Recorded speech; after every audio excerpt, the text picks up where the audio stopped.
Théorie de santé-aide-justice, ou étude du système d'information, protection de la vie humaine, par Olivier Rogier, dit Asher Haïm Alevi, auteur du livre Le problème religieux. Section Énoncé logique et factuel du problème. À l'ère de la mondialisation technologique et communautaire, le sujet de la fonctionnalisation et de la privatisation de la santé, de l'aide, de la religion et de la justice n'est pas une question de liberté de choix de méthode, mais de civilisation et de financement de la survie de la population et de l'espèce. Il est parfaitement possible de résoudre cette problématique, ce qui est éternellement le seul et unique rôle contractuel de l'État, et ce qui détermine soit la paix et la prospérité, soit le crime et la guerre. C'est ce que requiert la logique, la loi en vigueur, la Déclaration universelle des droits des humains et les pactes internationaux. À qui objecterait que les religions ne sont pas des organisations d'aide, on pourrait dire qu'en ce moment l'action sociale de l'État relève indéniablement de l'usage de la théorie psychiatrique. Mais il suffit de dire que la principale motivation d'un individu à interroger un groupe spirituel et à requérir ses services est d'obtenir des réponses à ces questions sur son existence dont il ignore la nature et le rôle. Il demande donc de l'aide pour résoudre cette ignorance et les problèmes qu'il rencontre avec son environnement. Qu'on lui apporte de bonnes réponses ou des mensonges est ici hors de propos. C'est la même chose avec les associations dites de bien-être ou de médecine douce occidentale comme orientale, et avec les clubs sportifs pour être en forme et heureux de vivre. Ainsi, si on questionne les groupes de pensée privés sur leur but, ils répondent invariablement ce qui précède, tout en affirmant qu'ils ne font ni de la santé, ni de l'aide, ni de la justice, qui relèvent de la prérogative de l'État. Et pour se justifier, ils nieront l'existence des lois contre le crime et contre la non-assistance. Il est question ici ni de liberté d'expression, ni de juste salaire mérité, ni du revenu des grands patrons et des artistes célèbres, ni du financement d'une retraite miséreuse ou luxueuse, ni de planification d'actions plus ou moins utiles voire préjudiciables, ni même de malversations organisées qui peuvent exister dans n'importe quelle forme de groupement, mais uniquement d'une architecture erronée dans ses codes applicatifs provoquant l'obligation de détourner les fonds publics en mettant inéluctablement tout le monde en danger, tel que le démontre finalement l'histoire, qui que soient les auteurs des manuels et les vainqueurs des guerres. Il s'agit là d'un problème religieux. L'athéisme, la laïcité, le monothéisme ou le polythéisme, sous quelque forme que ce soit, sont des religions, des cadres reliant des modes de pensée et des façons de voir le monde, afin d'en proposer des explications et des règles de conduite. Il est en réalité impossible de séparer l'état de la santé, de l'aide, de la justice et de l'enseignement sur la nature et les capacités de l'être humain et de l'univers, parce que ce sont là des choses qui sont la civilisation elle-même, tandis que la privatisation est la barbarie elle-même. Le seul but des groupes privés dans ces domaines est d'imposer leur point de vue et de chasser pour manger. Cette situation est incohérente pour diverses raisons et elle cause autant de problèmes de société qu'un État mono-religieux, sinon plus, et de manière exponentielle avec le temps. Le véritable État laïque est l'État multireligieux où chaque école de pensée est chargée de fournir, à sa manière et dans le respect des lois communes, les services publics nécessaires à la formation et à la protection de la vie. Le financement est alors proportionnel à la demande et à l'efficacité grâce à l'impôt sur les revenus non vitaux du commerce. Mais pour cela, il faut ne pas vouloir la guerre civile, le crime organisé et la souffrance du peuple. Les lois de l'offre et de la demande ne sont pas le capitalisme qui ne fait que les utiliser dans le but du profit financier. Nous trouvons là le rôle primitif et tribal de l'art qui finance les groupes. Diffuser le point de vue de la pensée thérapeutique ou criminelle du son, du verbe, de l'image, de l'émotion, du phénomène et de l'événement. Après, la question de savoir qui a raison ou tort relève du rôle des débats, de la science et de la loi de l'offre et de la demande. La privatisation actuelle enclenchée depuis les révolutions du XVIIIe siècle de l'ère commune et mise en place au XXe siècle n'est pas logique, n'est même pas légale, et n'est pas du tout efficace. sauf pour quelques privilégiés qui profitent du plein usage de leurs droits et des techniques les plus avancées, alors que ce n'est pas un problème de ressources, mais d'éducation et de gestion. La sécurité et la santé ne sont actuellement pas garanties par l'administration, seulement en théorie par la loi et pour certaines personnes selon certains critères discriminatoires. C'est tous les modèles d'architecture opérationnelle de la banque, de la finance et de l'assurance qui nécessitent une réorganisation, car ils sont le fondement du système et ils en subissent les affres. Il est possible et requis pour la survie du pays, des nations et de l'espèce de résoudre ce problème qui n'a rien à voir avec l'opinion politique, mais avec une organisation dirigeante qui est privatisée et qui a donc malheureusement besoin d'une certaine quantité de personnes incapables de travailler, qui souffrent et qui ont des problèmes, afin de générer du revenu qui n'est pas fourni par l'impôt, pourtant utilisé pour fabriquer cette source financière qui étrangle de plus en plus le système. Cela entraîne inéluctablement la chute des pays et de la civilisation post-révolutionnaire, alors que cette organisation a besoin du plus grand nombre possible de travailleurs en bonne santé afin de financer leur travail et leur existence. On comprendra ceci en considérant le peuple et l'État dans son ensemble en tant que groupe. Le service public médico-social et juridique-judiciaire d'un pays ne peut jamais être privatisé sans créer le danger, le chômage, la précarité, la dette et l'insécurité. Car ainsi c'est l'État lui-même qui est privatisé, et il ne peut pas agir pour respecter sa loi, et il ne peut pas assurer sa protection, puisqu'abstraction faite des considérations de pouvoir, de relations et de fortune, l'État est le peuple lui-même, faible à sa naissance, puis fort si on prend soin de lui. Ce n'est pas que privatiser ou nationaliser cette organisation cause ou solutionne le problème de la méchanceté et du crime. Mais dans le premier cas, il y a favorisation de l'extinction de la vie, car cela oblige à soumettre la loi aux transgressions et à causer les problèmes de société.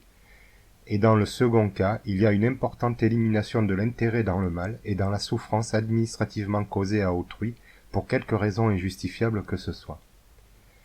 Le problème religieux, c'est-à-dire le problème de l'organisation des groupes humains et du service public de formation et de protection de la vie, n'est finalement et au-delà des luttes d'opinion qu'un problème d'impôt.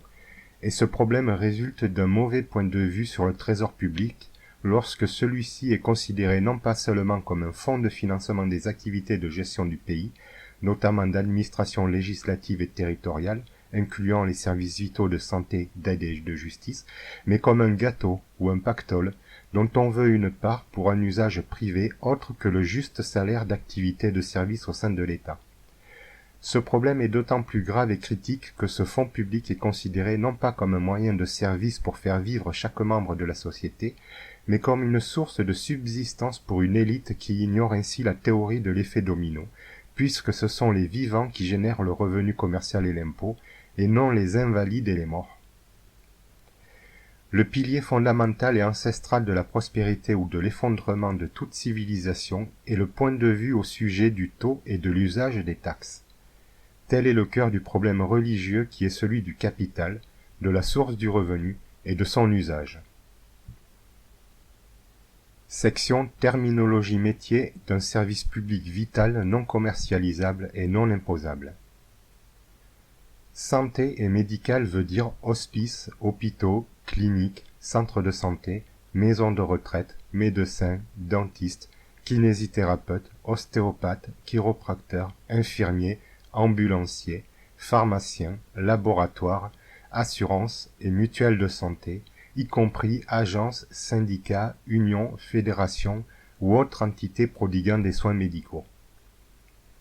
Aide et assistance sociale ou humanitaire et spirituelle veut dire collectivité locale, association, fondation, religion ou entité telles que les artistes prodiguant information, orientation et assistance non médicale et non juridique afin que les victimes, les sans-abri, les malades et les personnes vulnérables ou en danger survivent grâce à l'éducation et à l'accès aux services de santé et de justice qu'on ne pourrait pas obtenir par soi-même.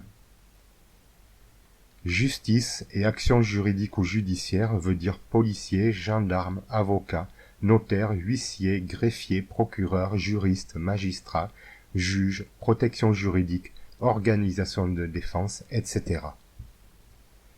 Service public veut dire prestation auprès de la population d'actions visant à l'instruire, à la maintenir en bonne santé et à la protéger de la variance des événements nuisibles. Service privé veut dire relevant strictement des affaires et des biens personnels et commerciaux non indispensables à la protection de la santé en cas d'agression, d'accident ou de maladie, et à la protection de la personne en cas de préjudice matériel causé par la maladie, par un tiers ou par une catastrophe naturelle, et pour les actes tels que le mariage et le divorce. Section Utopie logique prévue par la loi humaine en vigueur. Les problèmes du travail et du chômage ne sont tout simplement que des problèmes de santé, d'aide et de justice chargés de gérer l'erreur, le crime, la maladie et la catastrophe naturelle.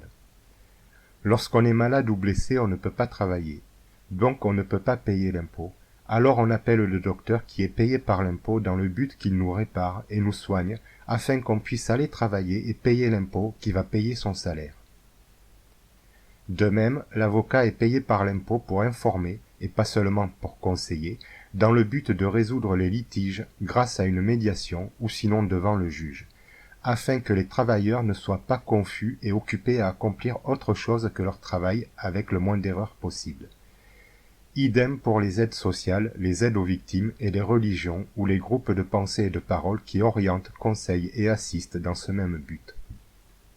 Maintenant, si le docteur, si l'avocat et si l'aide sont privatisés, même chargés de missions de service public, leur but pour survivre est de chasser au jour le jour et de maintenir selon certains critères certaines personnes dans leurs souffrances et dans leurs problèmes qui doivent être fabriqués et qui s'aggravent obligatoirement avec le temps. Car sinon, qui paye leurs actes s'ils ne reçoivent pas un salaire fixe ou des dons, contaminant ainsi et de facto tous les hôpitaux, tous les tribunaux et tous les secteurs de l'activité humaine, y compris la banque assurance finance et l'art qui en deviennent le pilier central tout en finançant la recherche et les projets non pour la survie de la société publique, mais pour le profit de la monnaie privée. La motivation fondamentale des soignants est de faire survivre en faisant survivre les autres. Les défenseurs veulent être en paix en faisant la paix chez les autres. Les assistants de quelque couleur que ce soit veulent se développer en faisant en sorte que les autres évoluent et se cultivent correctement. N'est-il pas étonnant d'agir contre sa propre raison de vivre ? Section Conséquences de la privatisation de la santé, de l'aide et de la justice. En France, comme en Europe et dans le monde des Nations Unies bâti sur la Déclaration universelle des droits des humains et sur les constitutions des États qui sont les conditions générales de supervision par les élus des groupes de pouvoir, toutes les entreprises privées, toutes les associations,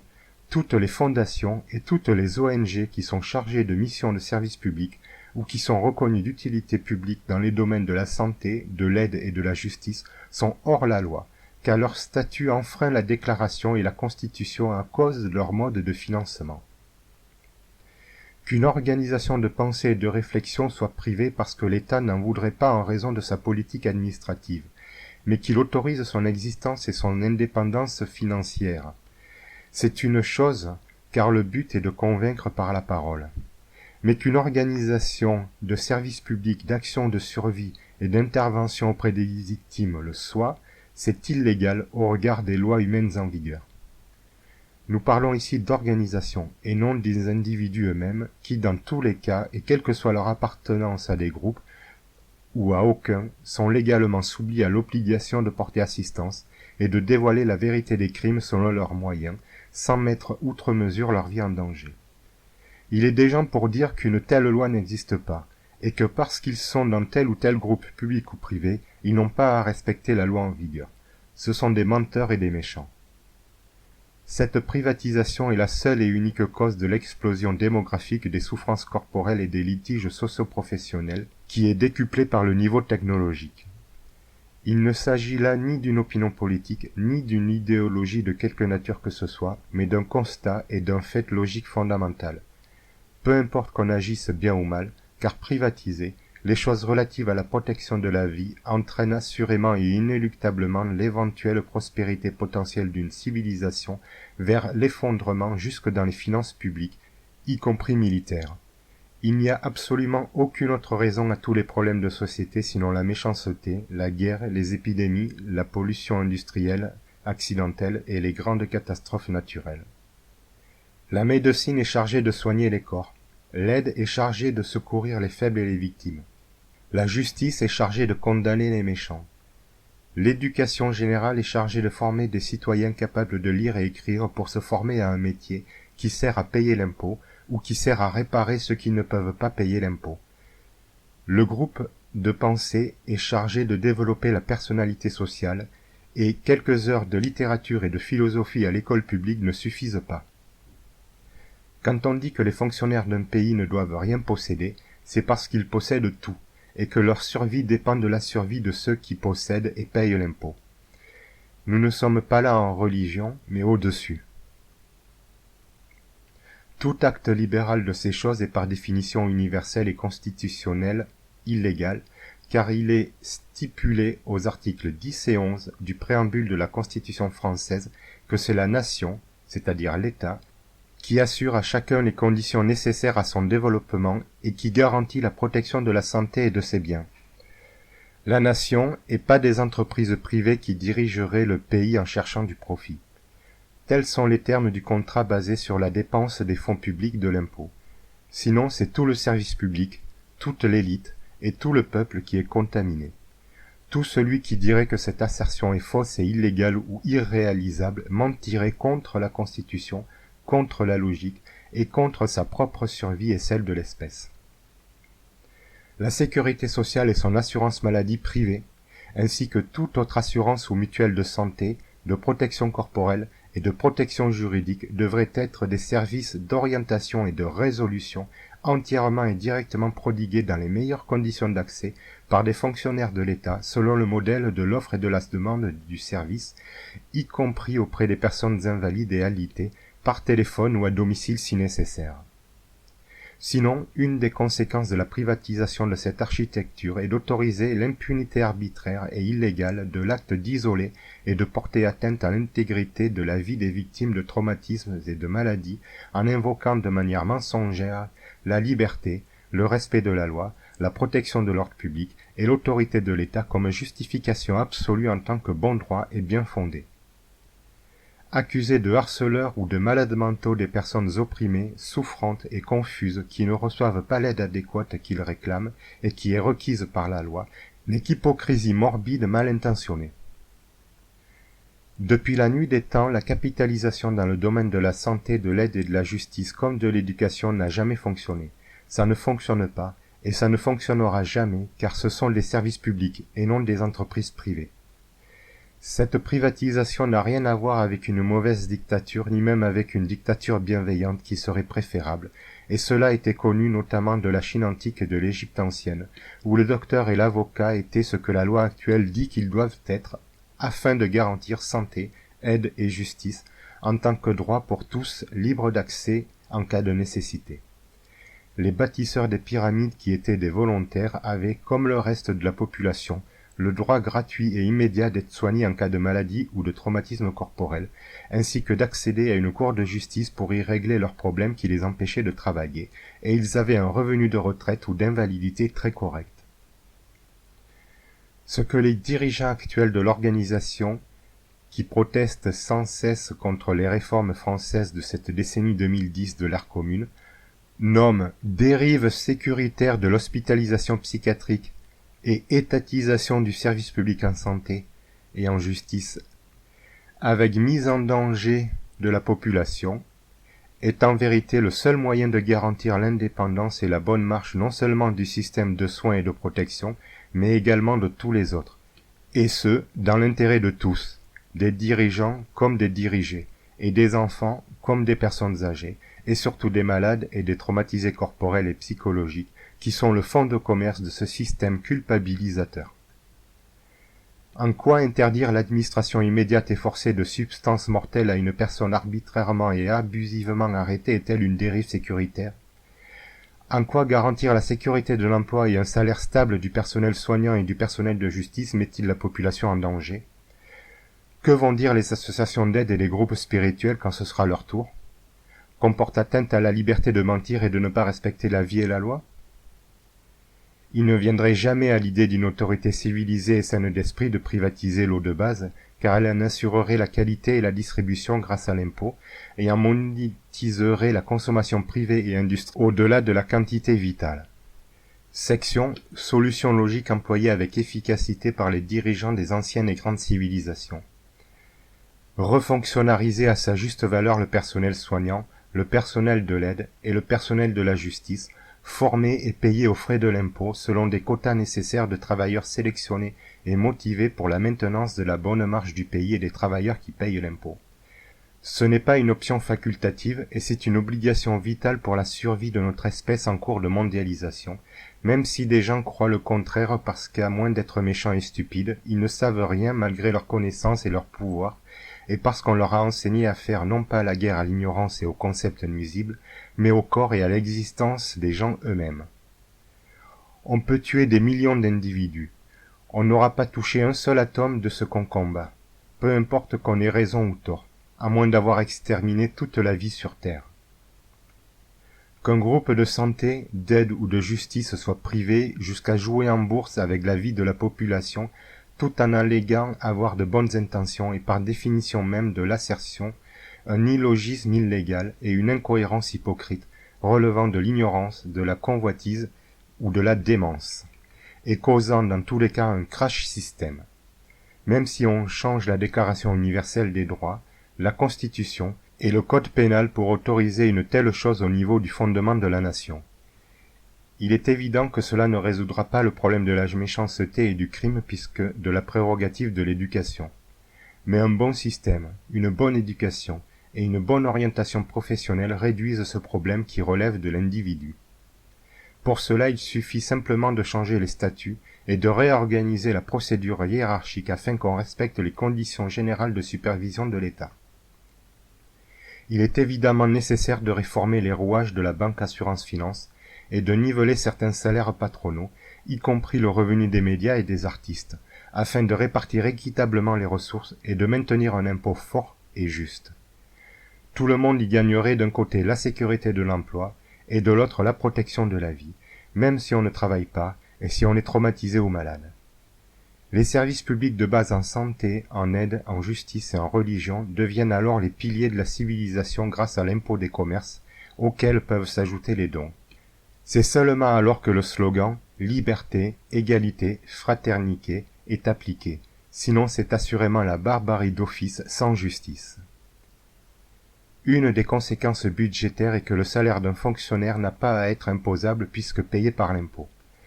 ce qui annule une certaine partie de la fraude. Il y a moins à détourner par ceux qui gèrent les comptes publics ainsi non privatisés et il y a moins de fuites. C'est une logique implacablement éthique et juste qui augmente l'espérance de prospérité d'une civilisation et le temps passé à accomplir son travail et pas d'autre chose qu'on appelle parfois à tort des emplois fictifs.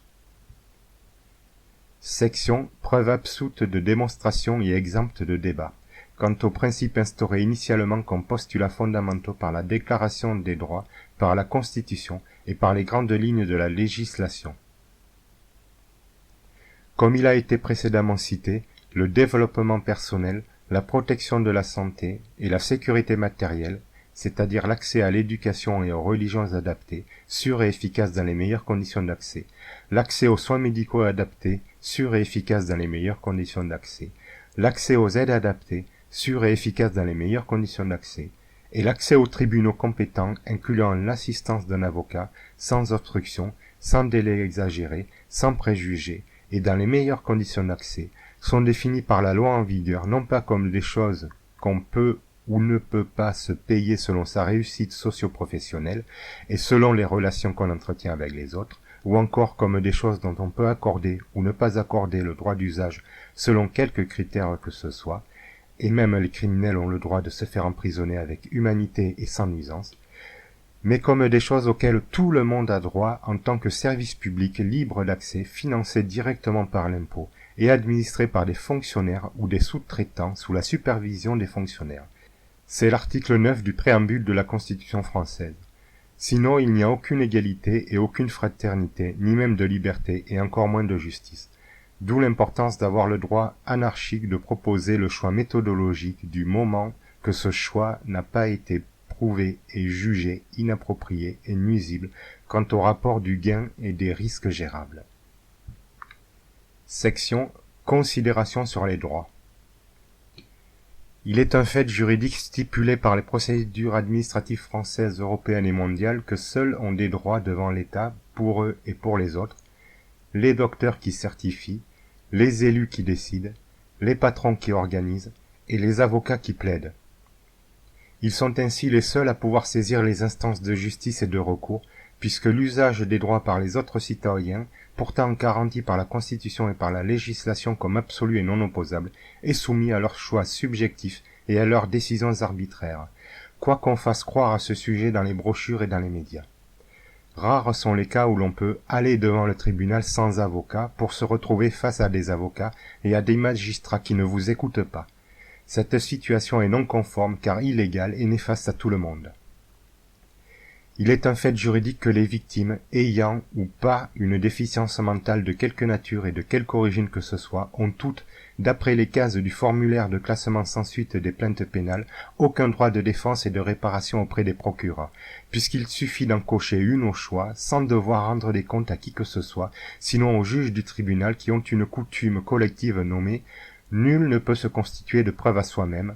en vertu de laquelle est quotidiennement niée l'existence des dossiers de preuves constitués par les parties civiles qui sont ainsi déboutées, sans compter les habituelles demandes de non-lieu quand il n'y a pas abus de pouvoir et entrave ou revendication d'un décret contre la loi ou d'une sentence de délai de prescription offrant l'impunité même aux crimes en cours. Pourtant, le rôle de la justice n'est pas de chercher comment ne pas poursuivre et ne pas condamner, mais de comment stopper les nuisances et réparer les préjudices, même lorsque les responsables ne peuvent pas être identifiés ou ne peuvent pas payer, grâce au fonds de garantie constitutionnel alimenté par l'impôt. Il est ainsi un fait systématique que privatiser l'organisation médico-sociale et juridique judiciaire qui dirige les comités publics des préfectures et des agences régionales des territoires de l'État,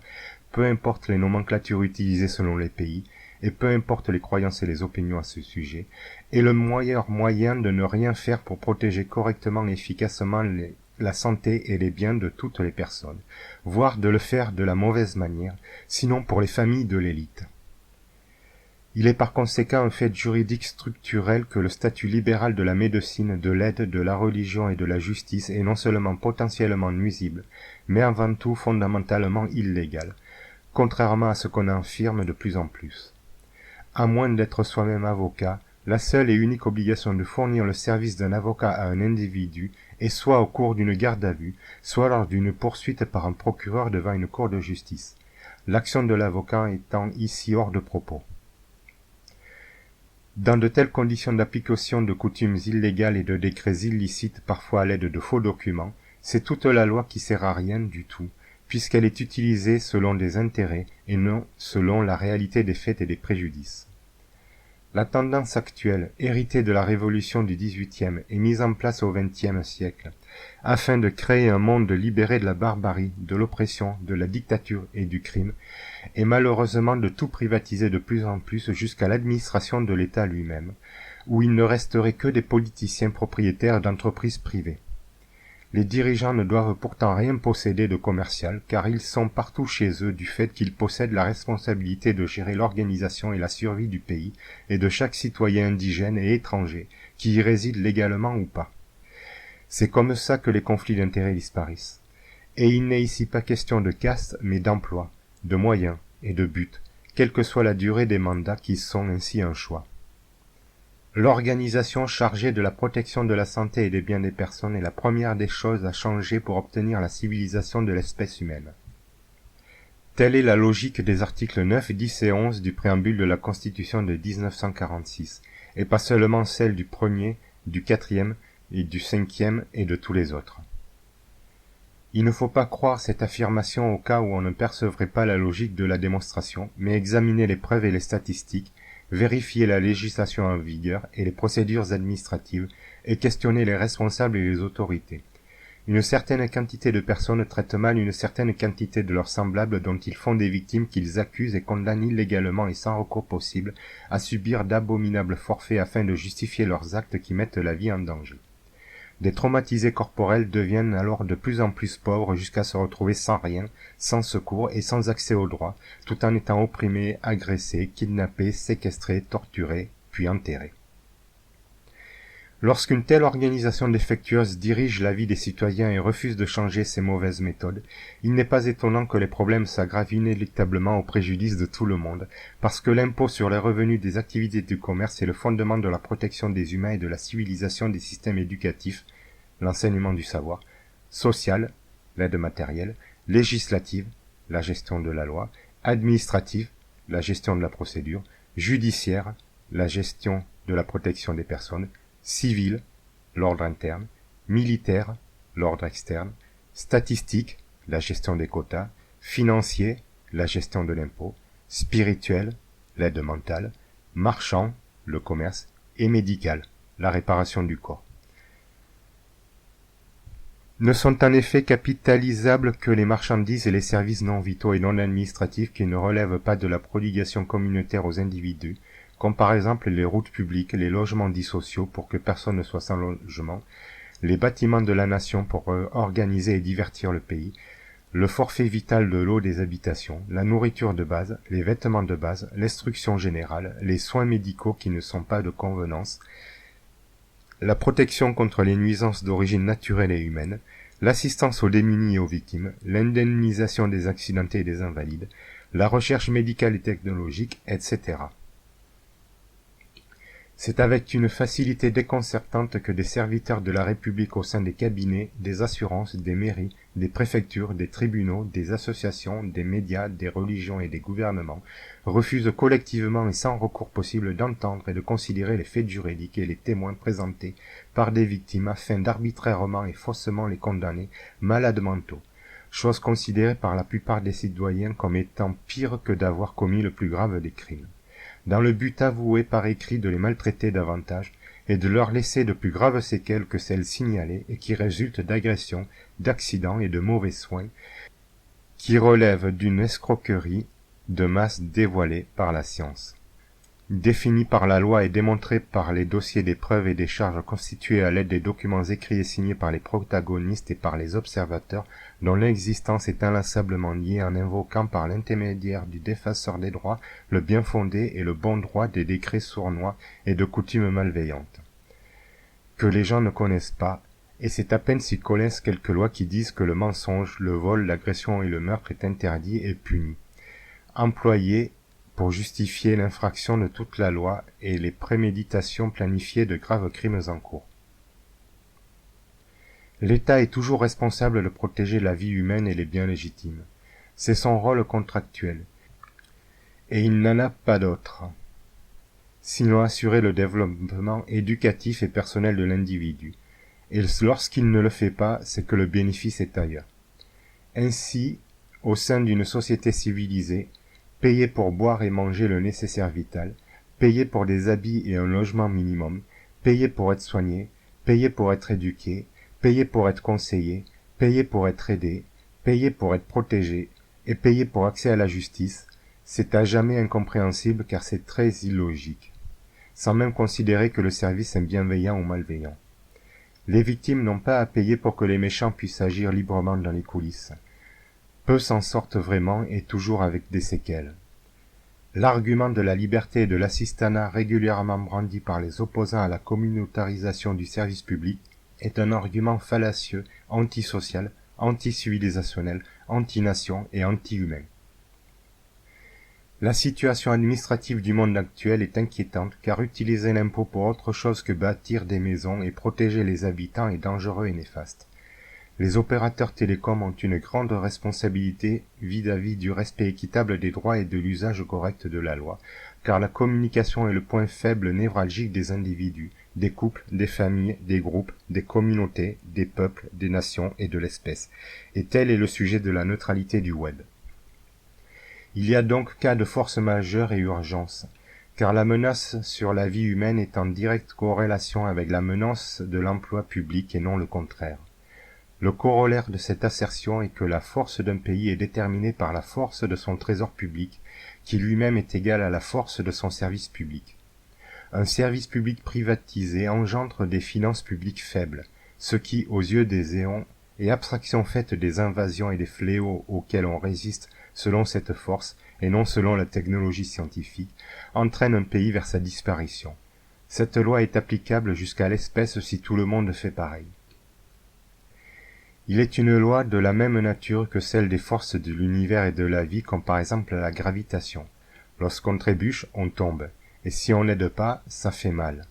Et ça peut faire très mal, jusqu'au décès, et c'est ce qu'engendrent les agressions, les mauvais soins et l'abandon collectif, interdit notamment par la Déclaration des droits, par la Constitution, par le Code pénal et par la jurisprudence. La souffrance mentale est peu de choses comparée à la souffrance physique, car c'est généralement cette dernière qui génère la première et pas l'inverse, malgré ce que clament certains menteurs qui parfois les fabriquent pour vivre de la souffrance et de la culpabilisation. En effet, il est impossible à l'esprit humain de fabriquer une entorse ou de déchirer un muscle par la seule force de la pensée, à moins d'user de télékinésie. Cependant, le stress lui-même va causer des dérèglements physiologiques qui peuvent fragiliser les organes sur le long terme, mais cela peut facilement être annulé ou géré grâce à l'hygiène de vie, grâce aux plantes médicinales, et surtout grâce à l'élimination de la source de l'oppression. L'affirmation arbitraire non opposable comme quoi les traumatismes corporels subis sont une maladie mentale des victimes et que celles-ci ont moins de droits que des criminels est très dangereuse, puisque relevant de l'attentat à la vie dans le cadre d'un crime contre l'humanité, ce qui dépasse le simple massage iatrogène d'une entorse. La seule maladie mentale qui sévit dans le monde est la méchanceté qui engendre des victimes qui ont des problèmes et qui causent des problèmes. C'est un mensonge que d'affirmer qu'on ne connaît ni l'origine du mal de dos, ni le moyen de le soigner, alors que cette souffrance est la manifestation de conséquences locomotrices et physiologiques d'entorses vertébrales causées par la naissance, par la marche, par le sommeil, par le travail, par le sport, par les coups, par les agressions et par les divers micro- et macro-traumatismes corporels subis au cours de la vie et lors des opérations, et qui, lorsque la chirurgie n'est pas nécessaire, se soignent efficacement avec la médecine mécanique et ostéopathique, avant même de procéder à la rééducation chez le kiné. Lorsqu'il n'y a pas de cause médicale et de handicap tels qu'une surdité ou un traumatisme physique ou mental associé à un isolement auquel on ne remédie pas, l'entrave et la rupture de communication n'est que le symptôme d'une incapacité liée à une échelle graduée depuis la peur jusqu'à l'homicide en passant par la haine, la finalité au-delà des apparences étant l'échec pour toutes les parties en présence. Certes, deux personnes qui ne veulent plus se parler, cela n'entraîne en général que peu de conséquences, mais plus on monte dans la hiérarchie du management et des responsabilités envers autrui, plus ce symptôme devient grave. Lorsque le patron d'une grande multinationale qui met au point, fabrique et vend aux autorités des armes chimiques anti-citoyens qui sont spécifiées être illégales par la loi et mortelles par la documentation, utilisées dans le but avoué de faire taire, après qu'un chef de service ait reproché d'être un problème comportemental résultant de difficultés sociales à interagir et du mauvais traitement administré par le personnel soignant des assurances et des mutuelles, et après qu'un praticien réputé et protégé par les autorités porte atteinte à l'intégrité de la vie, que lorsqu'il reçoit un revenu valant des centaines de fois celui qu'on versait à la victime pour refaire son logiciel de prise de commande client et qui a été divisé par 2,5 pour fixer la valeur de la pension nommée salaire payée par l'assurance maladie qui est une entreprise privée chargée de missions de service public et qui possède de fait son corps au nom de l'État depuis sa naissance via le NIRPP, c'est un abominable crime aussi illégitime qu'injustifiable. Lorsque le fondateur d'un grand studio d'animation annonce à ses employés qui se plaignent de ne recevoir que des miettes du pactole des diffusions mondialisées,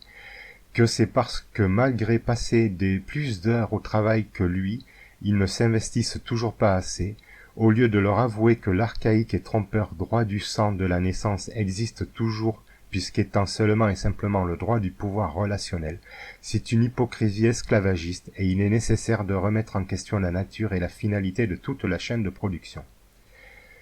Lorsqu'un patron d'une grande entreprise d'eau en bouteille ne s'inquiète pas que les petits-enfants des petits-enfants de ses petits-enfants n'aient pas d'eau à boire, il est requis de se demander si c'est de la folie ou quelque chose d'autre. Ce système administratif, qui à quelques exceptions près fabrique la souffrance physique et mentale d'une espèce en cours de mondialisation, est l'unique chose à débugger pour obtenir la civilisation de l'espèce humaine et la réduction de toute la chaîne des problèmes de société imposés aux victimes et composés de discrimination, d'insécurité, de souffrance, d'incapacité, de chômage, de faillite, d'expulsion, d'abandon et de dépérissement. En général, la réaction de défense typique des organisations défectueuses est la négation des problèmes et le discrédit des victimes qui se plaignent, à l'aide de contre-vérités souvent calomnieuses et parfois préconçues. L'expression coutumièrement prononcée est « Vous ne pourrez rien prouver car seul le procureur et le juge ont le droit d'apprécier l'opportunité d'engager les poursuites. » Section Considération sur l'aide. L'expression « entité privée à but non lucratif ou reconnue d'utilité publique » est litigieuse et contradictoire. Les mots philanthropique et humanitaire sont plus précis, plus clairs, plus francs et plus acceptables, car imposant de fait l'administration de l'aide et pas seulement la récolte de dons pour payer les frais de vie des bénévoles qui peuvent librement refuser d'aider les personnes en péril en faisant comme si de rien n'était, tout en allant jusqu'à leur demander de l'argent. En réalité, ces aides privatisées ne prétendent généralement à exister et à récolter des dons que lorsque les groupes qui gèrent ces entités et ceux qui gèrent l'État ne fournissent pas les garanties contractuelles de protection de la santé et des biens revendiqués. C'est pourquoi dans ce domaine, comme en santé et en justice, conformément à la Constitution française, s'il est reconnu non nuisible, et s'il est nuisible, alors il doit être publié aux journaux officiels les raisons de son interdiction et le jugement du tribunal à ce sujet. Tout groupe humanitaire, caritatif ou religieux devrait être accrédité d'État en tant que service public proportionnellement financé par les cotisations fiscales et par les dons éventuels des souteneurs et des participants qui œuvrent au but de ce groupe, et par ceux qui utilisent ces services en tant que possibilité de choix méthodologique, au même titre que l'enseignement qui propose diverses matières. Il n'y a aucune raison de privatiser ces choses sinon par une erreur d'architecture relative à la gestion de l'impôt. Capitaliser le commerce non vital et l'immobilier est nécessaire et requis pour l'impôt, et donc pour la civilisation. Mais capitaliser la santé, la justice et l'aide, c'est capitaliser la vie, le savoir et l'éducation, et faire cela est une aberration basique qui œuvre contre la civilisation. Les dons sont quant à eux un mouvement du cœur qui ajoute à l'impôt obligatoire, et c'est donc quelque chose de non imposable, et non une déduction masquant un vol et un détournement de l'argent public pour des activités illégales, qu'elles soient bien ou mal intentionnées. Après avoir découvert le système des associations, des fédérations et des organisations non gouvernementales internationales, on ne peut que trouver hypocrite que certaines de ces entités privées puissantes qui supervisent des administrations publiques se retranchent derrière l'absence de pouvoir et d'obligation pour enfreindre la loi et pour ne pas porter assistance aux personnes en péril sur toute la planète, jusqu'aux niveaux nationaux et locaux dont ils gèrent la marche évolutive lors de leurs comités, rassemblements et conférences, tandis que les services des États qu'ils dirigent au nom de ces groupes de pensées et de réflexion ne font rien de plus ni de moins qu'intervenir selon des intérêts personnels et selon la position sociale des demandeurs, sinon faire croire que cette bureaucratie est une machinerie obscure, incompréhensible, imperméable et indépendante du peuple. Pourtant, la non-assistance par abandon est un délit, et le fruit de ce délit est le plus haut crime. Et malgré Internet, le monde n'est pas libre, car une personne physique ne peut pas légalement exercer seule une activité à but non lucratif, à l'exception de l'autorisation d'ouvrages littéraires et artistiques diffusés sans bénéfice d'auteur sous peine d'être accablé de taxes qui sont ruineuses, à moins d'avoir du succès commercial. En d'autres termes, seul, même si on n'est jamais vraiment seul sinon sur une île déserte, on ne peut rien faire comme action humanitaire sinon parler, écrire, et dessiner ou donner son argent personnel à celui qui en aurait plus besoin que nous. Section Considération sur les services d'urgence.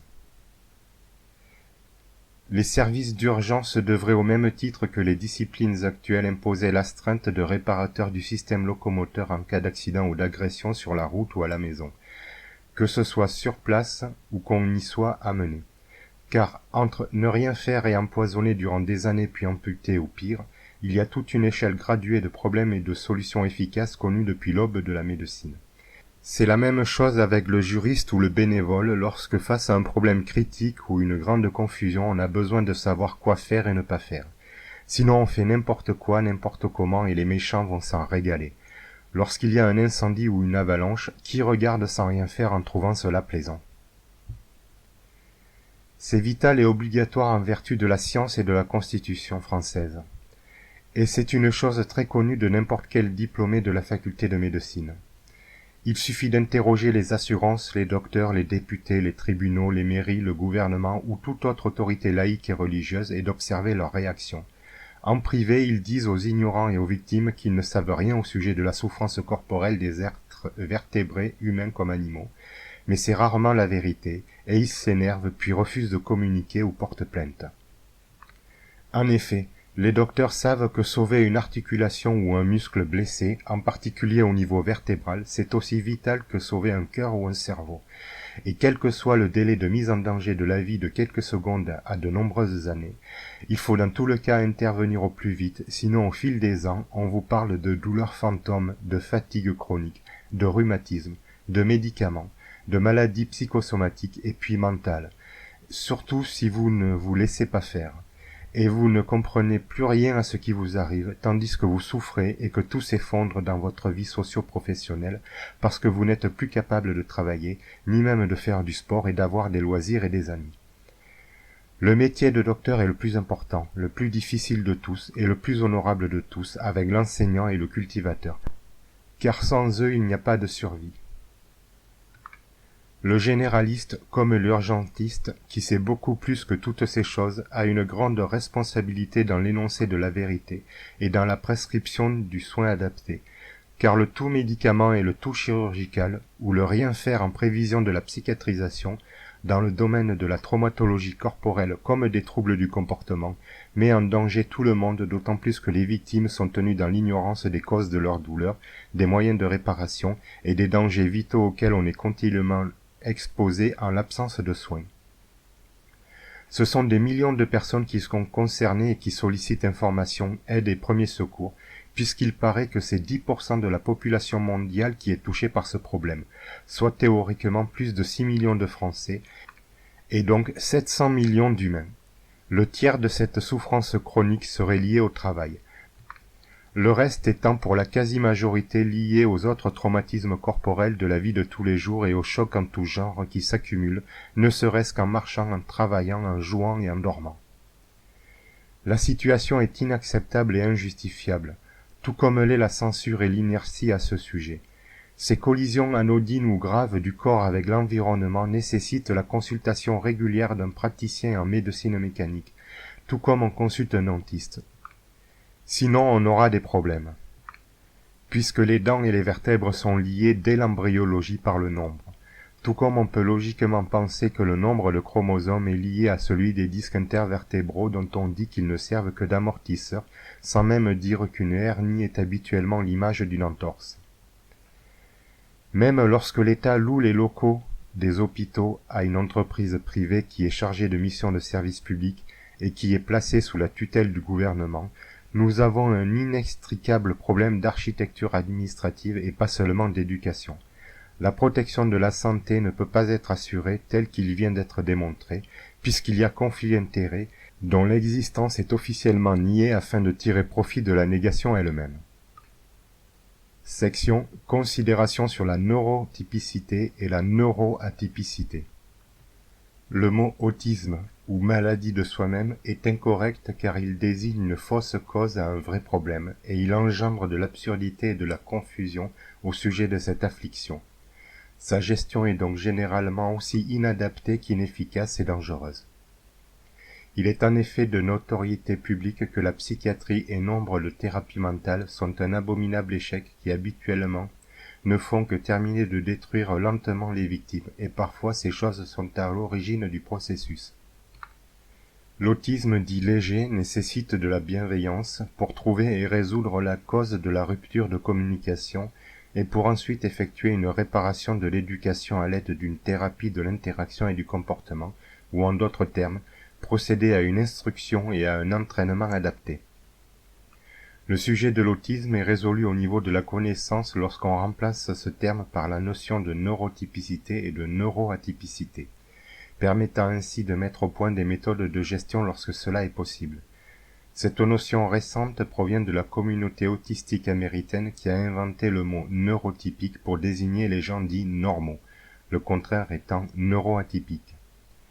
L'auteur n'est pas compétent pour considérer l'autisme dit lourd, tel qu'une origine génétique, ou une amputation physique ou chimique, ou un grave traumatisme psychologique ayant entraîné le retranchement complet de la personnalité. Le sujet de la maladie mentale n'est toutefois pas très compliqué, quoique complexe car il concerne essentiellement le sujet de l'oppression, et même d'origine génétique ou organique, il correspond fondamentalement à une variabilité harmonique des modes de fonctionnement d'un même dysfonctionnement de la conscience. La névrose et l'anxiété sont le début d'une rupture de communication. C'est le doute et l'incertitude. C'est ne pas comprendre soi-même, autrui et l'environnement. L'obsession est l'incapacité à gérer une absence de réponse à une communication. C'est la rupture de l'interaction. C'est être piégé à un instant donné. La manie est l'incapacité à contrôler les choses du monde et les événements tout en ayant la certitude de les diriger. C'est refuser de faire attention, de confronter et d'assumer ses responsabilités. C'est la fuite. La dépression est le fruit de l'oppression. C'est succomber aux accidents, aux maladies, à la souffrance physique et morale, que ce soit à cause d'erreurs ou de crimes. C'est être victime. Au sein d'un groupe, toute personne déprimée l'est toujours et exclusivement à cause des agissements d'un ou plusieurs individus qui soit ne l'aident pas à résoudre ou surmonter les problèmes, soit les causent. La psychose, contrairement à l'imagination et la rêverie, c'est délirer et inventer dans la réalité des choses qui n'existent pas. C'est croire en des choses qui sont prouvées être irréelles et fausses. C'est le mensonge et l'illusion. La schizophrénie est ne pas communiquer. C'est ne pas discuter et ne pas négocier. C'est la guerre avec soi et avec les autres. La démence est l'extrémité de cette échelle graduée initiée par la névrose. C'est être déconnecté. Le suicide, c'est l'oppression qui gagne, et c'est généralement l'aboutissement d'un processus meurtrier aussi lent et complexe qu'occulte. C'est capituler. Nous avons également deux caractéristiques de nature distinctes de ce qui précède et qui relèvent de la véritable criminalité, quoique cumulable. La sociopathie, contrairement à l'ambition qui peut être positive, est le fait de décider du bien et du mal envers et contre ses congénères, contre la loi, contre les preuves et contre la logique. C'est imposé par la manigance et par la manipulation pour obtenir ce qu'on veut en volant et en détruisant. C'est refuser d'accorder des droits à autrui. La psychopathie, d'après les spécialistes, est une sociopathie dont les mécanismes résulteraient de dysfonctionnements génétiques tels des interrupteurs défectueux sur lesquels la personnalité n'a aucune emprise. Pour comprendre, il suffit de regarder les enfants sans cœur, qui sont sans compassion et sans empathie, et qui n'en auront jamais quoi qu'on fasse car rien n'y pourra jamais. Toute maladie dite mentale, chose qu'il est préférable de nommer par l'expression trouble du comportement, et qui cause des problèmes aux groupes humains qui se considèrent comme normaux, alors qu'en réalité ils ne le sont pas forcément,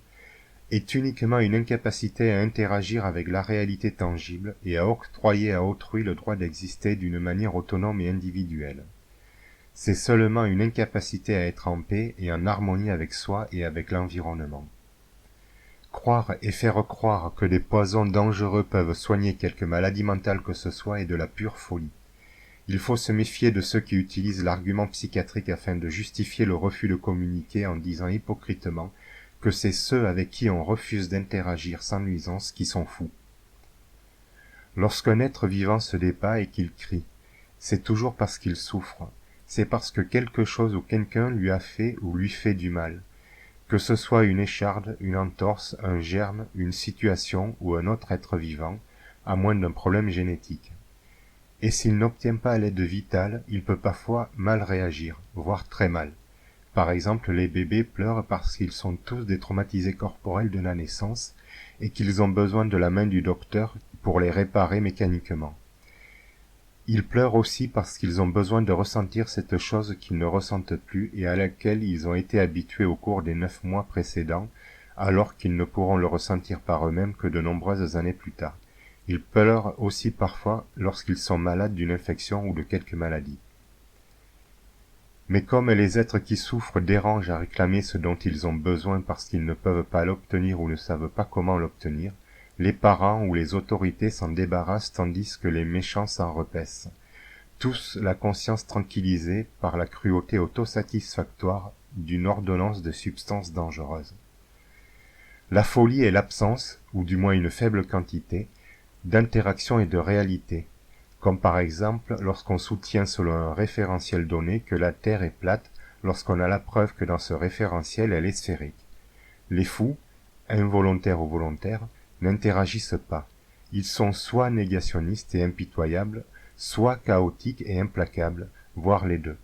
Avec les fous, vivre et jouer correctement en respectant les règles est difficile, voire impossible. L'erreur basique en santé mentale est de considérer d'anormal une minorité qui rencontre des problèmes à effectuer quelque tâche que ce soit.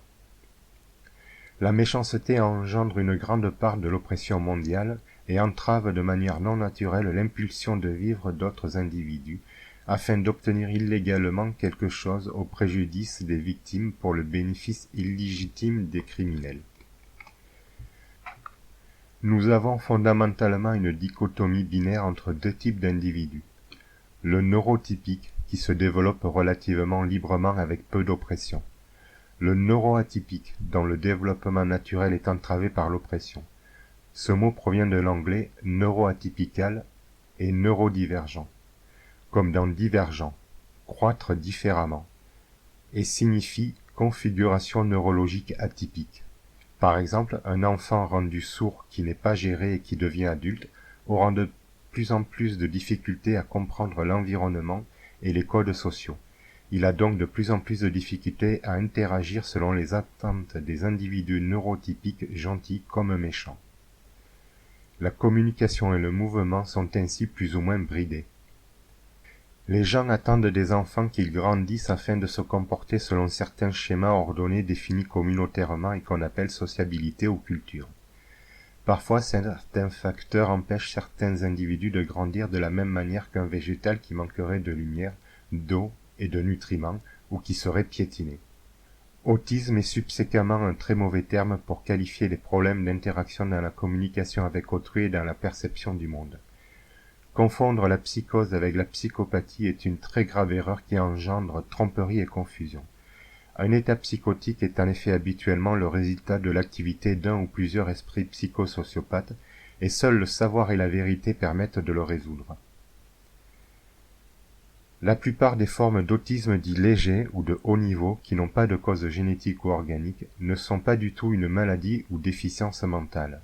Quoique cette expression ne désigne en vérité rien de concret, et l'utiliser à tort et à travers pour haïr et pour nuire relève du mépris envers les individus défavorisés par la naissance et par les traumatismes corporels ou psychiques, alors qu'ils ont un véritable besoin d'attention, d'aide et de réparation. D'ailleurs, la première des choses qui est examinée chez un autiste sont le bon fonctionnement des sens et en premier lieu l'audition et la vue. Einstein, Darwin, Newton, Mozart et d'autres surdoués ont été classifiés post-mortem comme étant des Asperger. C'est ainsi parfois à cause des autres qu'on devient neuroatypique, parce qu'ils ne savent pas qu'ils se comportent mal ou parce qu'ils sont méchants et convoitent quelque chose. Ce sont eux les véritables fous, et ce sont eux que soignent les génies et les victimes qui écrivent et illustrent certains livres et certaines œuvres artistiques et scientifiques depuis la nuit des temps. Malgré le risque de la dérive des surveillances ciblées et de la mauvaise utilisation des informations récoltées, sans parler des fuites et des vols, il est bon pour l'espèce qu'on ne puisse pas couper Internet sans déclencher un cataclysme planétaire dont la prérogative relève de la nature ou de la folie d'une direction humaine. Section Conclusion. La nationalisation du système de santé et de justice est prévue par les articles 9 et 11 du préambule de la Constitution française et par l'article 25 de la Déclaration universelle des droits des humains. Lorsque l'accès à la protection de la santé, à l'aide aux victimes et à la justice des tribunaux est réservé à des privilégiés, minoritaires ou majoritaires, et non pas à tout le monde sans exception, sans condition, alors nous sommes face à une gouvernance dictatoriale et esclavagiste. La civilisation commence lorsque l'éducation, la santé, l'aide et la justice sont des services publics nationalisés à 100% au même titre que les ponts et chaussées et l'administration dirigeante elle-même, c'est-à-dire lorsque les enseignants, les docteurs, les aidants et les avocats sont des fonctionnaires. Un État est fort si les caisses du trésor public sont utilisées pour financer l'éducation, la justice, la protection de la santé, l'aide aux victimes, le logement social, etc., en plus de la gestion des territoires, afin de gérer efficacement une nation où les travailleurs sont heureux de vivre et de payer l'impôt. Un État est faible si certains contribuables payent un impôt injuste qui est détourné pour engendrer l'oppression, le chômage, les malades, les invalides, les victimes, les SDF, etc., afin de gérer inefficacement une nation où quelques privilégiés ont la prérogative de l'usage de ce qu'on appelle les droits, tandis que d'autres souffrent inutilement et que la dette publique augmente. Théorie de santé, aide, justice, ou étude du système d'information, protection de la vie humaine, par Olivier Rogier, dit Asher Haïm Alevi, auteur du livre Le problème religieux. Section Énoncé logique et factuel du problème. À l'ère de la mondialisation technologique et communautaire, le sujet de la fonctionnalisation et de la privatisation de la santé